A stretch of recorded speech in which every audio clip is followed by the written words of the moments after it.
আজকে আমরা বকখালি পৌঁছালাম দুপুর নাগাদ, 2টো নাগাদ। এখন আমরা সান্ধ্য ভ্রমণ, সান্ধ্য কি রাত হয়ে গেছে। এখানে অনেক দোকান হয়েছে, ভালো লাগছে, খারাপ না। অ্যাকচুয়ালি আমরা সেই 92-93 সালে এখানে কাজ করতাম, তখন এসব কিছু হয়নি। তারপরে আবার একবার এলাম, তখন হচ্ছে 2012 সালে ঠালে হবে, তো তখনও এত কিছু তৈরি হয়নি, এখানে ফাঁকা, প্রচুর দোকান।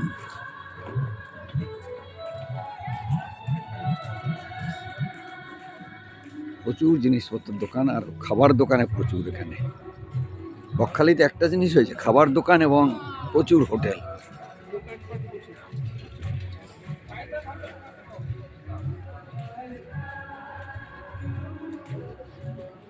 সমুদ্রের পাশে প্রচুর দোকান, এক একটা রোতে এক এক রকম জিনিস, যেটা আইসক্রিম, যেটা ভুট্টা লাইন বেঁধে একই জিনিস।